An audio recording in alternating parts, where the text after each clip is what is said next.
नमस्कार विद्यार्थी मित्रांनो, स्पर्धा परीक्षा गुरु या आपल्या यूट्यूब चॅनलवर तुमचे स्वागत आहे. चला तर मग चालू घडामोडीचे काही प्रश्न बघणार आहोत. बघा तर मग पहिला प्रश्न बघू. नुकतेच दीपेंद्र सिंग एरी, काय नाव आहे, दीपेंद्र सिंग एरी या खेळाडूंनी T20 स्पर्धेत 6 चेंडूत 6 षटकार मारले. तर दीपेंद्र सिंग एरी कोणत्या देशाचा खेळाडू आहे? बघा, T20चं रेकॉर्ड तोडेल आहे कोण? दीपेंद्र सिंग एरी हा कोणत्या देशाचा खेळाडू आहे म्हणून असा प्रश्न विचारलेला आहे. तर तो कोणत्या देशात आहे? नेपाळ या देशाचा खेळाडू आहे. बघा, 6 चेंडूत 6 षटकार मारलेले आहे. ओके. गांधीमती बालन यांचे एप्रिल 2024 मध्ये निधन झाले. ते कोणत्या क्षेत्राशी संबंधित होते? बघा, काय नाव आहे? गांधीमती बालन. त्यांचं क्षेत्र विचारतात. तर कोणत्या क्षेत्राशी संबंधित ते? मल्याळी चित्रपट निर्माते आहेत. कोण आहेत? गांधीमती बालन. यांचं काय झालं? निधन झालेलं आहे. पुढचा प्रश्न आहे. मुंबईला आतापर्यंत कितव्यांदा जागतिक वृक्षनगरी पुरस्कार मिळाला? कोणता पुरस्कार? जागतिक वृक्षनगरी पुरस्कार कोणाला मिळाला? मुंबईला. कितव्यांदा मिळाला असा प्रश्न आहे. तर काय त्याचं उत्तर आहे? त्याचं उत्तर आहे 3ऱ्यांदा. ओके.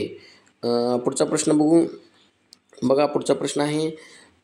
कॅडेट्स बुद्धिबळ स्पर्धा 2024 चेन्नईच्या डी गुकेशने वयाच्या 17व्या वर्षी जिंकली. एक स्टेटमेंट आहे. दुसरं, ही स्पर्धा अमेरिका येथे पार पडली. बघा, बरोबर विधान ओळखा. फक्त फक्त अ आणि ब यापैकी नाही. बघा, याचा योग्य पर्याय आहे. योग्य पर्याय कोणता आहे? फक्त अ. तर कॅडेट बुद्धिबळ स्पर्धा 2024 चेन्नईच्या डी गुकेशने वयाच्या 17व्या वर्षी जिंकले. बघा, जागतिक रेकॉर्ड केले यांनी 17व्या वर्षी, म्हणजे कमी वयात. ही स्पर्धा दुसऱ्यांदा जिंकली. जो विश्वनाथ आनंद आहे यांनी 2014 मध्ये पहिल्यांदा स्पर्धा जिंकली होती. त्यानंतर दुसऱ्यांदा जिंकणारा कोण? डी गुकेश. ओके. पण सर्वात कमी वयात जिंकणारा कोण? हाच आहे, डी गुकेश, म्हणजे 17व्या वर्षी जिंकली आहे. ही स्पर्धा अमेरिका येथे पार पडली. हे काय विधान चूक आहे. ही स्पर्धा कुठे पार पडली? कॅनडा या देशात पार पडली. कोणती? ही स्पर्धा. ओके. पुढचा प्रश्न आहे.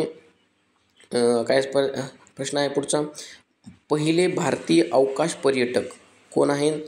बघा, 4 स्टेटमेंट दिले. याच्यातलं बरोबर विधान ओळखायचं. पहिले भारतीय अवकाश पर्यटक कोण आहेत? गोपी थोथाकुरा. हे विधान कसं आहे? बरोबर आहे. त्याच्यानंतर ब्ल्यू ओरिजिनचा NS-25 अंतराळ मोहिमेत ते सहभागी होणार आहे. कोण? Blue origin. कोण? गोपी थोथाकुरा. हे पण विधान बरोबर आहे. त्याच्यानंतर मानवाला अवकाशात घेऊन जाणारी न्यू शेफर्ड प्रोग्रामची 7वी अंतराळ मोहीम असणार आहे. ओके. न्यू शेफर्ड प्रोग्राम ही 7वी मोहीम आहे. कोणती मोहीम आहे? NS-25 ही अंतराळ मोहीम आहे. ह्याच्यामध्ये कोण सहभागी होणार आहे? गोपी थोथाकुरा. हे तिन्ही विधान कसे येतं? बरोबर आहेत. पुढचा प्रश्न आहे. नुकतेच निधन झालेले पीटर हिंग्स यांच्याबद्दल विधाने दिली आहेत. बरोबर विधाने कोणती? फक्त ब, अ, ब, क का ब. बघा, पहिलं विधान आहे. नोबेल विजेते ब्रिटिश भौतिकशास्त्रज्ञ आहेत. नोबेल विजेते आहेत आणि ब्रिटिश भौतिकशास्त्रज्ञ आहेत. हे विधानसुद्धा बरोबर आहे पीटर हिंग्स यांच्याबद्दल. त्याच्यानंतर त्यांनी हिग्स बोसॉन कणचा शोध लावला. हिग्स बोसॉन कणचा शोध लावला की नाही पीटर हिंगनं? हे बरोबर आहे. त्याच्यानंतर या शोधामुळे 2013चे भौतिकशास्त्राचे नोबेल त्यांना मिळाले. हे सुद्धा विधान बरोबर आहे. काय याचं उत्तर? तीनही विधान कशी येतं? बरोबर आहे. त्याच्यानंतरचा पुढचा प्रश्न आहे. डॉक्टर नईमा खातून गुलरेज. काय नाव आहे? डॉक्टर नईमा खातून गुलरेज यांची एप्रिल 2024 मध्ये कोणत्या विद्यापीठाच्या पहिल्या महिला कुलगुरू म्हणून नियुक्ती झाली? तर कोणत्या आहेत त्या? नालंदा विद्यापीठाच्या कुलगुरू म्हणून निवड केली. कोणी?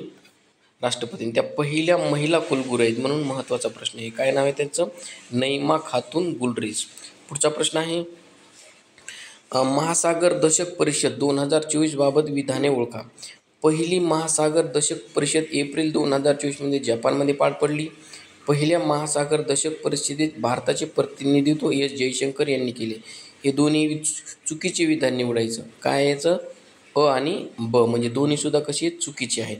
पहिली महासागर दशक परिषद कुठं पार पडली? जपानला नाही तर बर्सिलोना कुठे? स्पेन या ठिकाणी पार पडली.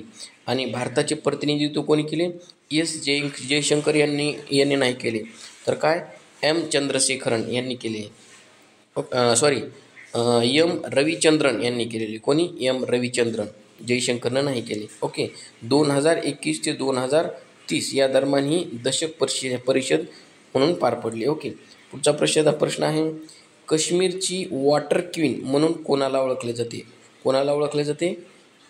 बिल्किस मीर याला ओळखले जाते, काश्मीरची वॉटर क्वीन.